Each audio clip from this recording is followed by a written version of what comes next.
नमस्कार दोस्तों, स्वागत है आपका हमारे YouTube चैनल जीके ट्रैकर पे। देखिए फ्रेंड, आज के वीडियो में हम बात करेंगे जो हमारी एक सीरीज है Uttarakhand GK book wise MCQ series.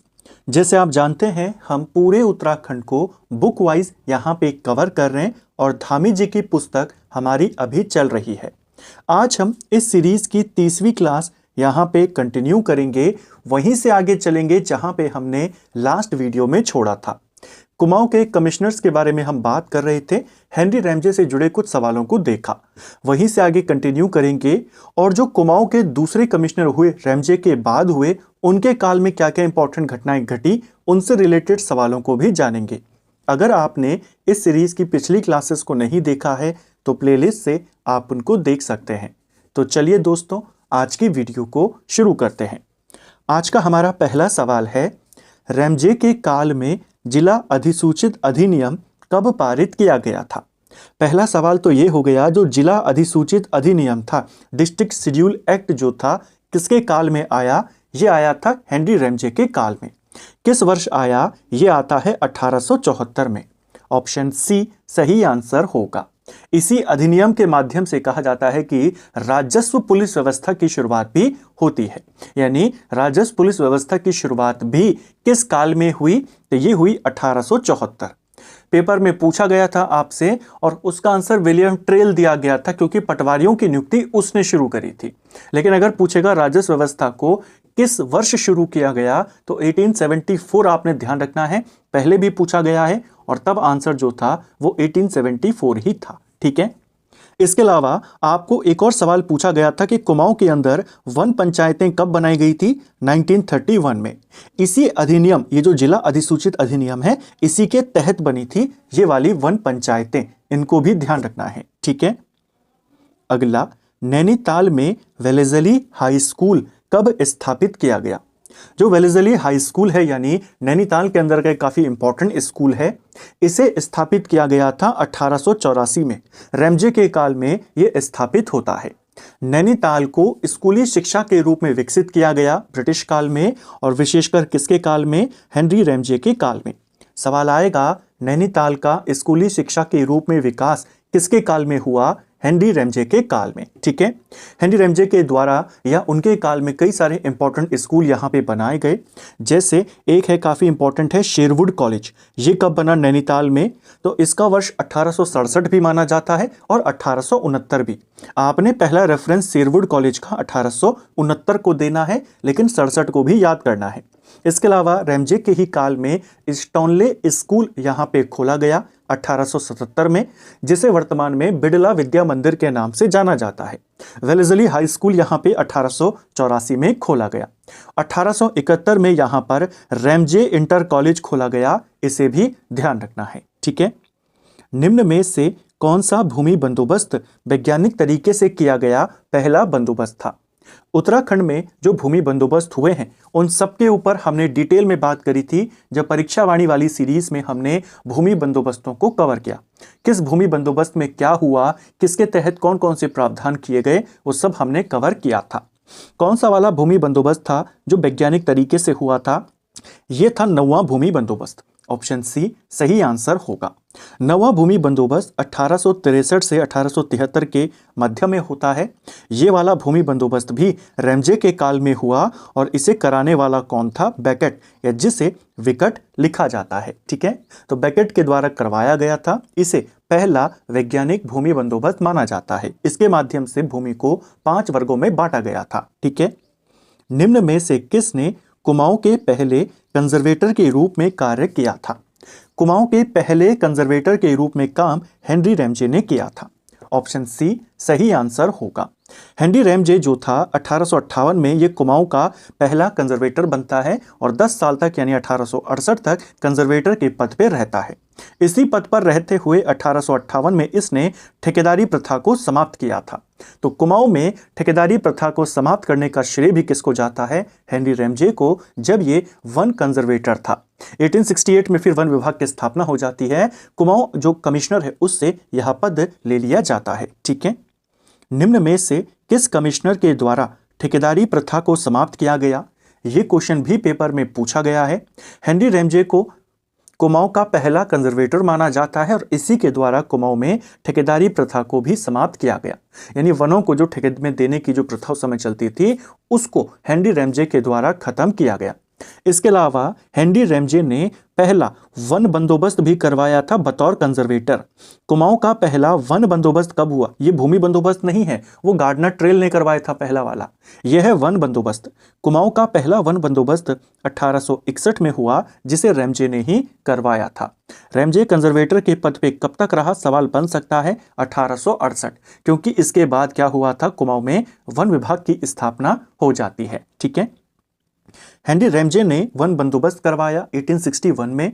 इसी वर्ष 1861 में उसने तराई भाबर के वनों की रिपोर्ट भी तैयार करवाई थी। इसे भी आपने ध्यान रखना है, तराई भाबर के वनों की रिपोर्ट किस कमिश्नर ने तैयार करवाई? Henry Ramsay. ठीक है, अंग्रेजों द्वारा वन विभाग की स्थापना किस देश के विशेषज्ञों की सहायता से की गई?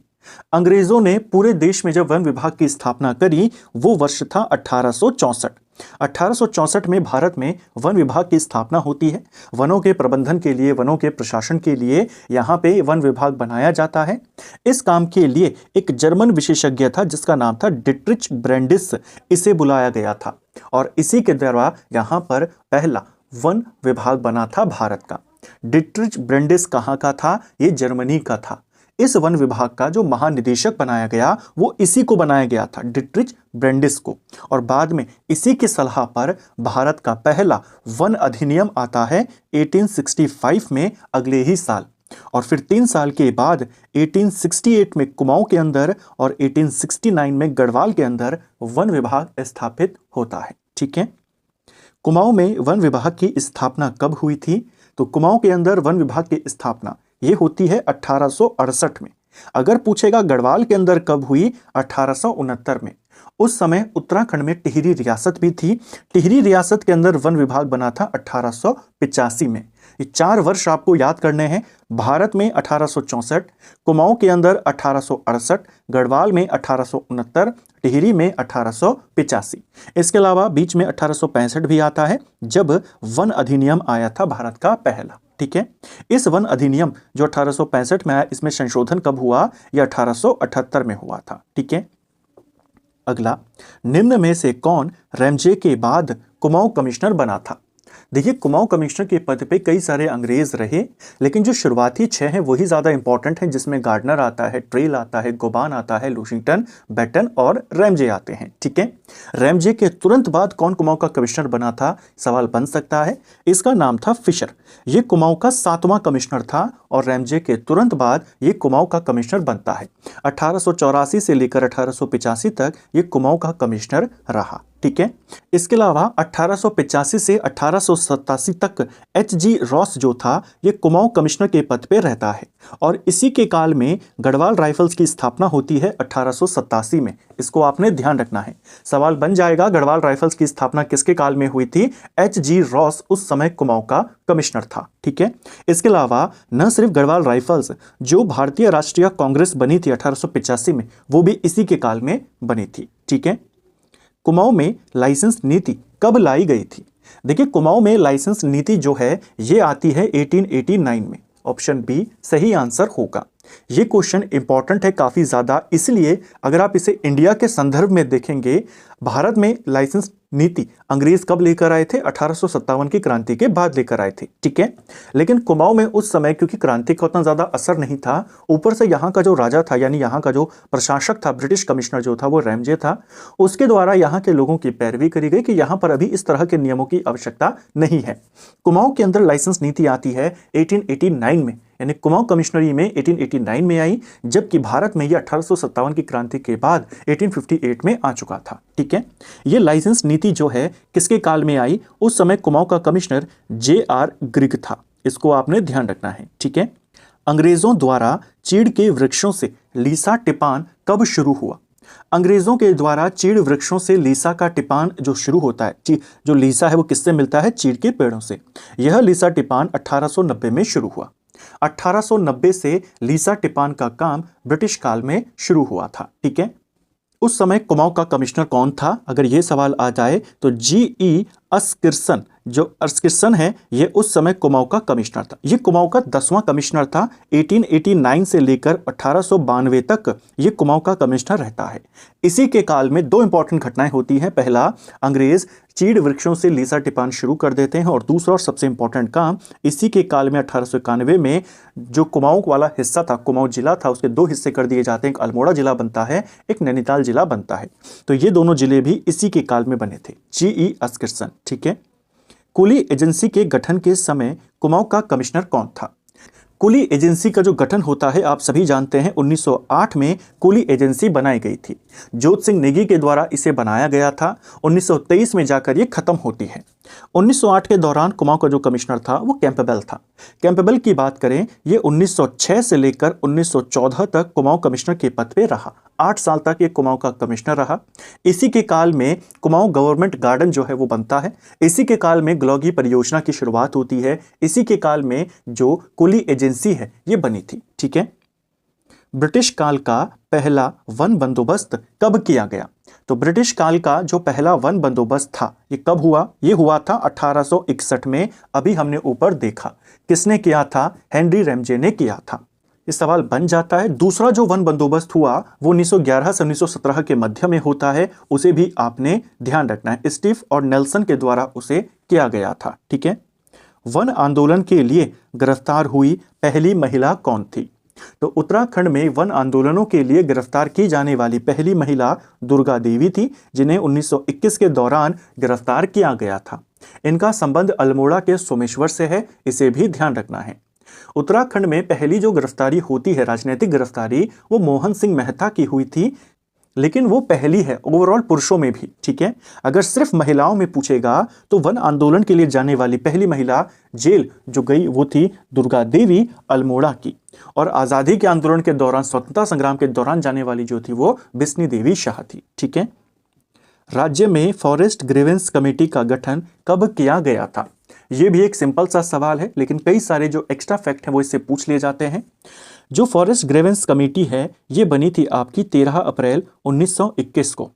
उस समय कुमाऊं का कमिश्नर कौन था? तो पर्सी विंडम, जिसे पी विंडम लिखा जाता है, ये उस समय कुमाऊं का कमिश्नर था। इसी के द्वारा फॉरेस्ट ग्रीवेंस कमेटी बनती है, यही इसका अध्यक्ष भी था। ठीक है। अगला, किस वर्ष गढ़वाल के वनों को 2 भागों में बांटा गया? गढ़वाल के वनों को 2 भागों में 1914 में बांटा गया था। दक्षिणी गढ़वाल वन और उत्तरी गढ़वाल वन। 1914 में इनको बांटा गया और 1924 में 10 साल के बाद वापस दोनों का एकीकरण कर दिया गया। रवाई कांड के समय कुमाऊं का कमिश्नर कौन था? देखिए, रवाई का जो कांड होता है ये हुआ था 30 मई 1930 को। ठीक है। 30 मई 1930 के समय में कुमाऊं के अंदर जो कमिश्नर था वो NC स्टिफ था। स्टिफ जो है 1925 से लेकर 1931 के बीच में कुमाऊं का कमिश्नर था। तो इसी के काल में इस दौरान जो जो घटनाएं घटी, चाहे वो रवाई कांड हो, चाहे वो अखिल भारतीय स्तर पे सविनय अवज्ञा आंदोलन हो, इसी के काल में, स्टिफ के काल में हुआ था। ये कुमाऊं का 17वां अध्यक्ष था या कमिश्नर था। नायक बालिका रक्षा कानून कब बनाया गया? जो नायक बालिका रक्षा कानून था ये बना था 1929 में। ये भी स्टिफ के काल में बना था। जो नायक बालिका रक्षा कानून से जुड़े तथ्य हैं वो भी पूछे जा सकते हैं। 1919 में कुमाऊं परिषद ने नायक सुधार समिति का गठन किया था। 1924 में अंग्रेजों ने एक नायकों के हित के लिए एक समिति बनाई जिसका अध्यक्ष यही स्टिफ बना था, जो अगले साल फिर कुमाऊं का कमिश्नर बना। 1925 में कुमाऊं परिषद के द्वारा नायक सुधार सभा का आयोजन किया गया।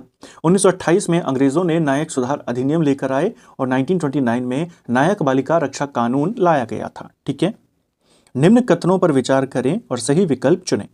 ब्रिटिश काल का 11वां और अंतिम भूमि बंदोबस्त इबर्टसन के नेतृत्व में 1928 में हुआ। क्या यह सही है? पहला बिल्कुल सही है। ब्रिटिश काल में टोटल 11 भूमि बंदोबस्त होते हैं, जिनमें आखिरी वाला जो था 11वां वह अंतिम था और यह इबर्टसन के नेतृत्व में हुआ, 1928 में हुआ। बिल्कुल सही है। बाद में यही इबर्टसन कुमाऊं का कमिश्नर भी बनता है, 20वां कमिश्नर बनता है 1935 से 1939 के मध्य तक। ठीक है। यह बंदोबस्त केवल गढ़वाल में हुआ, ये भी सही है। गढ़वाल के अंदर ही आखिरी वाला बंदोबस्त हुआ था। ये कुमाऊं में नहीं हुआ था 11वां, कुमाऊं में 10 ही हुए। ये वाला बंदोबस्त अकेले गढ़वाल में हुआ, इबटसन ने करवाया, इसीलिए इसे इबटसन बंदोबस्त के नाम से जाना जाता है। ठीक है, ये केवल गढ़वाल में हुआ। दोनों विकल्प आपके सही हो जाएंगे। कुमाऊं प्रभाग को इलाहाबाद हाईकोर्ट के नए अधिकार क्षेत्र में कब लाया गया था? देखिए, जो कुमाऊं प्रभाग है, कुमाऊं वाला जो पूरा हिस्सा था यानी कुमाऊं कमिश्नरी थी, पहले यहां पर यह था कि न्यायालय या उच्च जो न्यायिक पद था वो कुमाऊं कमिश्नर को ही दिया गया था। यह दिया गया था 1874 में कि कुमाऊं का कमिश्नर ही सर्वोच्च न्याय अधिकारी होगा। लेकिन 1926 में उसके न्यायिक अधिकारों को छीन लिया गया और किसके अंतर्गत कर दिया इस इलाके को? इलाहाबाद हाईकोर्ट के अंतर्गत। ठीक है, यह कब हुआ? 1926 में। 1919 में ब्रिटिश सरकार की तरफ से कुमाऊनी रीति रिवाजों को समझने के लिए किसकी नियुक्ति की गई थी? 1919 में अंग्रेजों ने कुमाऊनी रीति रिवाजों को समझने के लिए एक समिति यहां पर बनाई, एक व्यक्ति को यहां पे नियुक्त किया जिसका नाम था पन्नालाल। ऑप्शन बी सही आंसर होगा। पन्नालाल के द्वारा जो यहाँ के स्थानीय रीति रिवाज है उनका अध्ययन किया गया और सरल भाषा में अंग्रेजों को फिर उसकी रिपोर्ट वहां पे दी गई। ठीक है, इसके अलावा यहाँ के जो लोकल रीति रिवाज हैं, खासकर खसों के जो रीति रिवाज हैं, उनके ऊपर एक इंपॉर्टेंट पुस्तक भी उसी दौरान लिखी गई 1929 के दौरान। इस पुस्तक का नाम था खस परिवार कानून। इसको लिखा था LD जोशी ने, पेपर में पूछा गया है। ठीक है, इसे भी ध्यान रखना है। तो फ्रेंड्स, ये था हमारा आज का वीडियो जिसमें हमने उत्तराखंड के 20 इंपॉर्टेंट सवालों को यहाँ पे देखा। हमने इन क्वेश्चंस को पूरी डिटेल के साथ देखने का प्रयास किया, सभी तथ्यों को यहाँ पे करने का प्रयास किया। उम्मीद करता हूँ आपको आज का वीडियो पसंद आया होगा। अगर आपको ये वीडियो पसंद आई है तो वीडियो को लाइक करें, चैनल पर नए हैं चैनल को सब्सक्राइब करें, अपने दोस्तों के साथ शेयर करें। वीडियो आपको कैसा लगा कमेंट बॉक्स में हमें ज़रूर बताएं। अगली क्लास में जो बचे हुए कमिश्नर्स हैं उनके बारे में बात करेंगे कि भारत छोड़ो आंदोलन के दौरान कुमाऊं का कमिश्नर कौन था, आज़ादी के समय कुमाऊं का कमिश्नर कौन था। टोटल 23 कमिश्नर कुमाऊं में हुए थे अंग्रेज़ों के और एक हुए थे भारतीय कमिश्नर। उन सब के बारे में, अंग्रेज़ों के प्रशासन के बारे में अगली क्लास में हम बात करेंगे। Thank you friends.